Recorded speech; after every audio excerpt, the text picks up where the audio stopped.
अगर उसके पास इतनी ज्यादा पावर है तो वो पक्का एक हाई रैंक हंटर होगा। अब तक हमने देखा जिन्वू एक प्लेयर के तौर पर दोबारा से जिंदा हो जाता है, पर उसके लेवल में अब तक कोई चेंज नहीं आया होता और तब वो सिस्टम के अकॉर्डिंग सभी डेली टास्क को कंप्लीट करने लगता है और लास्ट में उसे एक डंजन में जाने का मौका मिलता है जहाँ पर वो कुछ गॉब्लिन्स को मारता है। पर तभी उसके सामने एक वुल्फ आ जाता है और अब आगे तब यहाँ वो वुल्फ जिन्वू पर हमला कर देता है, पर जिन्वू उसके वार से बच जाता है और सोचता है मुझे मेरी बॉडी बहुत ज्यादा हल्की महसूस हो रही है और तब वो वुल्फ फिर से उस पर हमला कर देता है। तब जिन्वू सोचता है मुझे ये सेकंड लाइफ बड़ी मुश्किल से मिली है, तो इसलिए मैं डर की वजह से इसे खराब नहीं करने वाला और कहता है मैं यहाँ पर बिल्कुल नहीं मरने वाला और उस वुल्फ के एक जोरदार मुक्का मारता है जिससे वो वुल्फ दूर जाकर गिरता है। तब जिन्वू सोचता है क्या मेरी स्ट्रेंथ बढ़ चुकी है, पर इसका अभी भी कोई फायदा नहीं है क्योंकि मेरी स्ट्रेंथ अभी भी इसके मुकाबले बहुत कम है। और तब वो उस वुल्फ के ऊपर बहुत सारे पंचेस मारता है पर उस वुल्फ पर कोई असर नहीं हो रहा होता। तब जिन्वू उसके हमले से बचकर सोचता है आखिरकार अब मैं क्या करूं, मैं इसे अकेले नहीं हरा सकता, मेरे पास पानी और खाने के अलावा कुछ भी नहीं है और अगर ये सब कुछ ऐसे ही चलता रहा तो मैं ज्यादा देर नहीं टिकने वाला। काश मेरे पास कोई हथियार होता। पर रुको, मेरी इन्वेंट्री कहाँ है? और तब हम देखते हैं जिन्वू अपनी इन्वेंट्री में से एक तलवार निकालता है और तब वो वुल्फ जैसे उस पर हमला करता है वैसे ही जिन्वू उस वुल्फ के सिर को काट देता है। तब जिन्वू सोचता है पता नहीं ये तलवार मेरी इन्वेंट्री में कैसे आ गई, क्योंकि मिस्टर किम ने तो कहा था कि उन्हें ये तलवार 3 मिलियन में मिली थी और मैं तो इसे अफोर्ड भी नहीं कर सकता, तो आखिरकार ये कहाँ से आई। और तब हम देखते हैं अटैक ऑन टाइटन्स की तरह जिन्वू के भी जख्म भाप बन के उड़ जाते हैं और तभी वहाँ 2 और वुल्फ आ जाते हैं। तब जिन्वू कहता है जब तक मेरे पास ये तलवार है तब तक मुझे किसी से भी डरने की कोई जरूरत नहीं है। पर हम देखते हैं वो तलवार जमीन में फंस चुकी होती है और वो वुल्फ उसकी तरफ बढ़ रहे होते हैं, पर जिन्वू अपनी पूरी ताकत से उस तलवार को बाहर निकालने में कामयाब हो जाता है और उन वुल्फ पर हमला कर देता है। और हम देखते हैं एक वुल्फ अपने मुंह से उसकी तलवार को पकड़ लेता है। तब जिन्वू कहता है तुम्हारे दांत तो सच में स्टील के बने हुए हैं, पर अब जब मुझे तलवार मिल चुकी है तो इसे डिस्ट्रॉय करना बंद करो और उसे एक लात मार के उसके मुंह को अपनी तलवार से काट देता है और सोचता है अगर अब मैं ध्यान से सोचूं तो ये चीजें उस जगह से कम खतरनाक है। और तब हम देखते हैं एक वुल्फ डर के मारे वहाँ से भाग जाता है। तब जिन्वू अपने स्टेटस को देखकर कहता है मेरा लेवल तो बढ़ चुका है, पर कभी भी डेली टास्क को परफॉर्म करते हुए तो ऐसा कभी नहीं हुआ। हो सकता है कि ये इस लड़ाई की वजह से है और मेरे जख्म भी अपने आप ही बढ़ गए हैं, तो इसका मतलब जब मैं लेवल अप करता हूँ तब मेरी सारी एबिलिटीज 1 पॉइंट से बढ़ जाती है। मुझे डेली टास्क पूरा करके 3 पॉइंट्स मिलते थे, पर यहाँ मुझे 5 पॉइंट्स मिल रहे हैं, जिसका मतलब मैं लड़ाई में ज्यादा जल्दी लेवल अप करता हूँ। पता नहीं अब आगे मेरी एबिलिटीज कैसे बढ़ेंगी। मैं अपनी स्ट्रेंथ को महसूस करके ये बता सकता हूँ कि मुझे मेरी बॉडी कितनी हल्की फील हो रही है, तो इसका मतलब जितनी ज्यादा आपकी बेसिक एबिलिटी ज्यादा होगी उतने ज्यादा पॉइंट्स आपको मिलेंगे। इसका मतलब मैं सच में एक प्लेयर की तरह लेवल अप कर सकता हूँ। और तब वो उन वुल्फ में से मैजिक आइटम को ढूंढने लगता है, पर उसे एक वुल्फ का दांत मिलता है और सोचता है मेरे साथ बहुत अजीब चीजें हो रही हैं। अगर ये सब कुछ गेम है तो क्या इसका मतलब ये डंजन और ये मैजिक बीस्ट बाकी नॉर्मल डंजन से अलग है। और तभी उसके सामने एक शॉप का मेन्यू अपीयर होता है, पर हम देखते हैं उसके करंट लेवल के कारण वो कुछ भी खरीद नहीं पाता और तब वो उस वुल्फ के दांत को बेच देता है, जिससे उसे 20 गोल्ड कॉइन्स मिलते हैं। और वो कहता है पता नहीं ये 20 गोल्ड कॉइन्स मुझे कितना कैश देंगे, पर ये तो सिर्फ एक ई रैंक डंजन है, तो मुझे नहीं लगता कि 20 गोल्ड कॉइन्स कुछ ज्यादा है। तो अब मुझे क्या करना चाहिए? मैं बिना बॉस को डिफीट किए तो यहाँ से जा नहीं सकता और न ही मुझे ये लग रहा है इतनी जल्दी मुझे टेलीपोर्टेशन स्टोन मिलने वाला है, और अगर ऐसे ही चलता रहा तो मैं बिना खाने के तो यही मर जाऊंगा। चाहे ये एक ई रैंक डंजन है, पर फिर भी मुझे नहीं लगता कि मैं बॉस को हरा पाऊंगा, और शायद अगर मैं इसी तरह लेवल अप करता रहा तो मैं भी उसे हरा पाऊं और हो सकता है मैं उससे पहले मर जाऊं। और तभी हम देखते हैं वहाँ बहुत सारे वुल्फ्स आ जाते हैं। तब जिन्वू कहता है मैं पहले भी मर चुका हूँ, तो अब डरने का कोई फायदा नहीं है। और तब हम देखते हैं वो एक एक करके उन वुल्फ से लड़ने लग जाता है और कहता है मैं इतनी आसानी से नहीं मरूंगा, और मुझे नहीं लगता कि तुम भी इतनी आसानी से नहीं मरने वाले, और वैसे भी अगर तुम आसानी से मर जाते तो मुझे बिल्कुल अच्छा नहीं लगता। और तब वो अपनी जर्नी को याद करने लगता है और वहाँ पर उन वुल्फ्स को मारना शुरू कर देता है और सोचता है मैं जब तक जिंदा रहूंगा तब तक अपनी आखिरी सांस तक लड़ता रहूंगा, और जब तक मैं स्ट्रॉन्ग नहीं बन जाता तब तक मैं रुकने वाला भी नहीं हूँ। और तब हम देखते हैं वो वहाँ के सारे वुल्फ्स को मार देता है, जिससे उसके बहुत सारे लेवल्स अप हो जाते हैं और उसे वुल्फ असैसिन का टाइटल मिलता है। तब हम यहाँ देखते हैं असली दुनिया में जो डंजन होता है वो भी बस टूटने वाला होता है, पर अभी तक कोई भी उसके पास नहीं आया होता। तब यहाँ जिन्वू कहता है, अब ये स्वॉर्ड ज्यादा देर तक नहीं टिकने वाली। मैं चाहे जो मर्जी वेपन ले आऊँ, कुछ टाइम के बाद वो इस तरह खराब हो ही जाएगा। पर लगता है अब ये लड़ाई खत्म हो चुकी है। और तब हम देखते हैं उसकी सारी एबिलिटीज 40% से बढ़ जाती है और उसे बहुत सारी आइटम्स मिलती है, जिसमें टेलीपोर्टेशन स्टोन भी होता है। तब वो कहता है, अब मुझे क्या करना चाहिए? क्या मुझे वापस चले जाना चाहिए? पर मुझे नहीं लगता कि मुझे इस तरह आसानी से स्ट्रांग होने का कोई अगला चांस मिलेगा। और पता नहीं इस डंजन का भी क्या होगा, क्या ये भी गायब हो जाएगा? पर चाहे कुछ भी हो, मुझे ऐसा लग रहा है जैसे कि कोई अननोन पावर मेरे साथ खेल खेल रही है, तो इसलिए मैं यहाँ से बाहर नहीं जा सकता। और तब जिन्वू उस डंजन के और अंदर जाने लगता है। तब हम यहाँ देखते हैं जूही को हंटर एसोसिएशन की तरफ से एक कॉल आता है, जिसमें उसे डंजन ब्रेक के बारे में बताया जाता है। और वो सोचती है, क्या ये मेरी वजह से हुआ है, क्योंकि मैंने उनके साथ जाने से मना कर दिया था। और तब वो लोग उसे मदद के लिए उस डंजन के पास बुलाने लगते हैं। तब जूही जिन्वू को याद करके वहाँ जाने के लिए हाँ कर देती है। तब यहाँ जिन्वू डंजन के मॉन्स्टर्स को मारते हुए सोच रहा होता है, जब भी मैं लेवल अप करता हूँ, मेरे बाकी मैजिक बीस्ट के साथ लड़ाई आसान होती जाती है। और साथ ही जो मैजिक बीस्ट के ऊपर नाम होता है, उसका कलर भी चेंज होता जाता है। जैसे कि अगर कलर व्हाइट हो तो इसका मतलब वो मुझसे कमजोर है, अगर कलर ऑरेंज हो तो वो मेरे जितना ही ताकतवर होता है, और अगर कलर रेड हो तो वो मुझसे काफी ज्यादा ताकतवर होता है। पहले इन वुल्फ का नाम भी रेड कलर में था, पर अब ये व्हाइट हो चुके हैं, तो इसका मतलब ये है कि मेरी ताकत बढ़ चुकी है। पर अभी भी मुझे विश्वास नहीं है कि मैं नीचे वाले मॉन्स्टर को हरा सकता हूँ। ये शायद मेरी इम्प्रूव्ड परसेप्शन की वजह से है, जिस वजह से मुझे ये पता चल रहा है कि जो मॉन्स्टर यहाँ नीचे है वो बहुत ज्यादा डरावना होने वाला है। अब तो मेरा लेवल भी नहीं बढ़ रहा है, और अगर मैं इस स्वॉर्ड से और लड़ा तो ये टूट जाएगी। और तब हम देखते हैं जिन्वू नीचे की तरफ बढ़ने लगता है, जहाँ पर वो एक प्लेटफॉर्म पर पहुँच जाता है, जहाँ आसपास पानी होता है। और तभी एक स्नेक मॉन्स्टर उस पर हमला कर देता है, जिससे उसकी तलवार टूट जाती है। तब जिन्वू सोचता है, मैं चाहे 15th लेवल तक पहुँच चुका हूँ, पर फिर भी इस मॉन्स्टर का नाम ऑरेंज कलर में लिखा आ रहा है, तो इसका मतलब यही यहाँ का बॉस है। ये पूरी तरह से हार्ड स्किन से कवर है, तो इसका मतलब स्वॉर्ड इसके खिलाफ यूजलेस है, पर मैं इसके साथ अपने हाथों से भी नहीं लड़ सकता हूँ। और तो हम देखते हैं वो मॉन्स्टर उस पर हमला कर देता है, और जिन्वू अपनी टूटी हुई तलवार के साथ उसके साथ लड़ना शुरू कर देता है, और सोचता है मुझे किसी भी तरह इसके डिफेंस को कमजोर करना होगा, पर आखिरकार मैं इसकी इतनी हार्ड स्किन को काटूंगा कैसे? और तब वो मॉन्स्टर उस पे हमला करके उसे पानी में फेंक देता है, और उस पर दोबारा से हमला कर देता है, पर जिन्वू उसके हमले से बच जाता है। और तब वो मॉन्स्टर फिर से उसे दूर फेंक के उस पर ट्रेन फेंक देता है। तब जिन्वू सोचता है, मैंने सोचा था कि मैं थोड़ा ताकतवर हो चुका हूँ, पर मैं अभी भी बहुत कमजोर हूँ। आखिरकार मुझे इस मॉन्स्टर को हराने के लिए और कितना ताकतवर होना होगा? तब जिन्वू को मिस्टर सॉन्ग की बात याद आती है, जिन्होंने उसे कहा था कि सभी लोग तुम्हें यहाँ का सबसे कमजोर हंटर कहते हैं, तो इसलिए तुम्हें बहुत ज्यादा हार्ड वर्क करना होगा ताकि तुम उनका नजरिया चेंज कर सको। तब वो मॉन्स्टर फिर से जिन्वू पर हमला कर देता है और उसे एक पिलर पर पटक कर उसके आर पार कर देता है। तब जिन्वू कहता है, उन्होंने मुझे वो वाला नाम इसलिए दिया था क्योंकि मैं सबसे ज्यादा कमजोर था,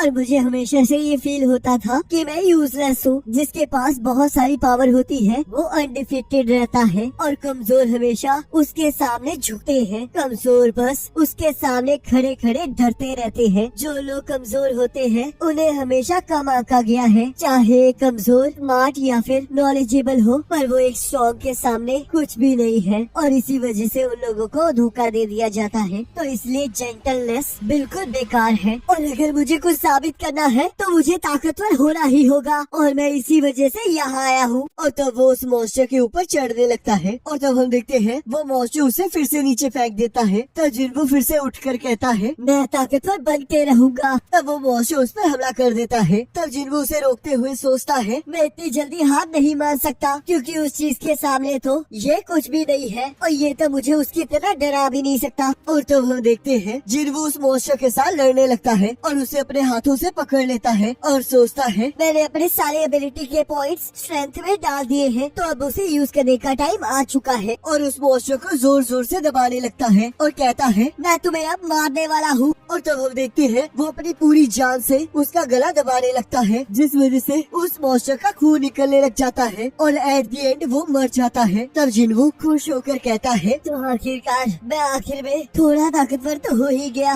और तब हम देखते हैं जिन्वू को उस मॉन्स्टर के दांत से बना हुआ एक हथियार मिलता है जिसकी पावर पिछली स्वॉर्ड से दुगनी होती है और साथ में वो किसी को भी पैरालाइज करके उसकी पावर को हर सेकंड 1% से कम कर सकती है। और तब उसे साथ में एक ए रैंक पॉइजन मिलता है जिसे पीकर वो अपनी स्किन को 20% हार्ड कर सकता है, पर उसकी वजह से उसकी मसल 35% से परमानेंटली डैमेज हो सकती है। और तब उसके सामने एक नोटिफिकेशन आती है जिसमें ये लिखा होता है कि आपने इस बॉस को हरा दिया है, जिस वजह से ये जगह दोबारा से नॉर्मल फॉर्म में कन्वर्ट हो जाएगी। और तब हम देखते हैं सब कुछ नॉर्मल हो जाता है और जिन्वू स्टेशन से बाहर आ जाता है जहाँ पर आसपास सब कुछ खाली हो चुका होता है। तब यहाँ एक ऑफिसर उसे अपने घर जाने के लिए कहता है ताकि वो सुरक्षित रहे। पर जैसे ही वो ऑफिसर जिन्वू की तलवार देखता है तब उसे एहसास होता है कि जिन्वू एक हंटर है और तब वो उसे साइड पर लेकर जाने लगता है। तब जिन्वू सोचता है क्या यहाँ पर कुछ हुआ है? और तब वो तबाही को देखकर कहता है लगता है डंजन ब्रेक हो चुका है। तो क्या इसका मतलब सारे मॉन्स्टर्स बाहर आ चुके हैं? तब वो ऑफिसर कहता है उनमें से सारे मर चुके हैं, अब बस एक जाइंट मैजिक बेस्ट बच गया है। तब जिन्वू अपने परसेप्शन को यूज करके फील करता है कि वो बड़ा सा मॉन्स्टर एक बॉस लेवल का होता है। और तब हम यहाँ देखते हैं बहुत सारे लोग उस मॉन्स्टर की फोटोज खींच रहे होते हैं और पुलिस की कोई बात नहीं मान रहे होते। तब हम यहाँ देखते हैं बहुत सारे हंटर्स उस मॉन्स्टर को रोकने की कोशिश कर रहे होते हैं और तब एक हंटर उस मॉन्स्टर के हमले से सबको बचा रहा होता है और हीलर्स उसे हील कर रहे होते हैं। तब वो हंटर कहता है आखिरकार सारे फाइटर्स कर क्या रहे हैं, अब तक तो हम इसे जरा भी कमजोर नहीं कर पाए हैं। तब एक फाइटर कहता है इस मॉन्स्टर का डिफेंस सच में बहुत ज्यादा ताकतवर है और हमारे पास तो ज्यादा मैजिक यूजर्स भी नहीं है। तब यहाँ जिन्वू सोचता है ये एक टेम्परेरी टीम है जिस वजह से ये इकट्ठे काम नहीं कर पा रहे हैं और ऊपर से ये लोग बहुत कम लेवल वाले हंटर्स हैं, जिसमें 8 ई रैंक हंटर्स हैं और एक डी रैंक हंटर है। वो डी रैंक हंटर एक टैंकर है